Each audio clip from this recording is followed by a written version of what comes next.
Get out to the airfield and take a look at the planes that played big time behind the scenes in World War II. This is the T6 class, these World War II trainers that got these pilots educated and got their skills sharpened. They got sharp skills to this day, the people who run these teams, and we got our race ready to go, Steve. We sure do, Tommy. Now, these are the T6s. They even have a third style start that we've already talked about today. Now, you've seen the Grand Prix start with our formulas and our biplanes from the runway, a dead standing start. These guys actually come in from west to east, from left to right in front of our grandstands, and they hit that first turn where they go from line abreast into full race mode. T6 racers, you may see pace underneath us, sliding to the outside. Don't take ahead to 43 and 90. You're doing good. About 45 degrees, go to the race course, T6 racers. Starting down, powering up. Gentlemen, you are cleared for the race course. As you heard it, our T6s are cleared onto the race course, and again, they're coming from west to east, left to right.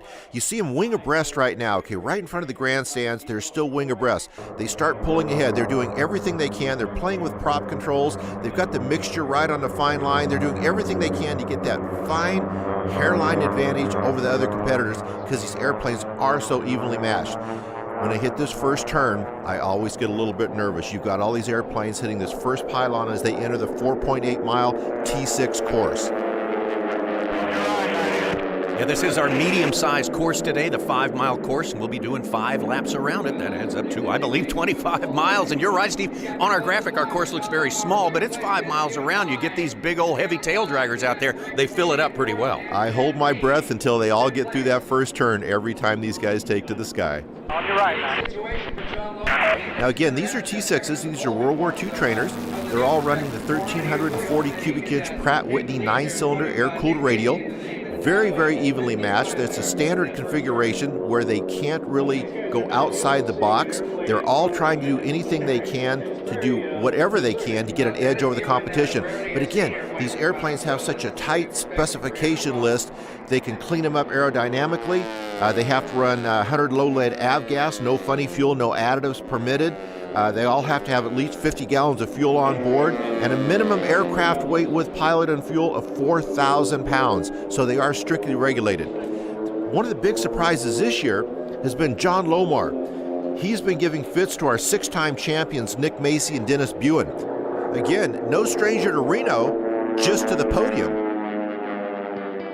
I got to pick up about 1 more second on Nick Macy. That's what I got to do tomorrow. Not sure how we're going to do that. Nick's a very experienced racer. Flies a good, clean line. We had a good race today, but I just couldn't get up there with him. You know, it's addictive. It really is. There's a lot of adrenaline involved in this.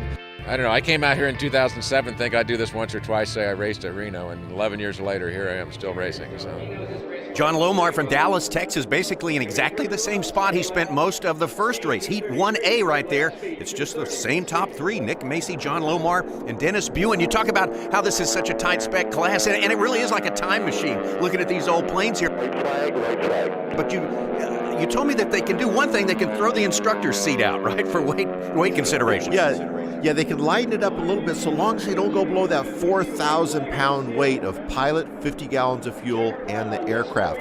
You know, they can clean it up. You see them taping off seams. You'll see them sanding off the wing walk, putting on plexiglass hubcaps, anything they can to clean it up aerodynamically. But again, they've got such a tight constraint on what they can actually do.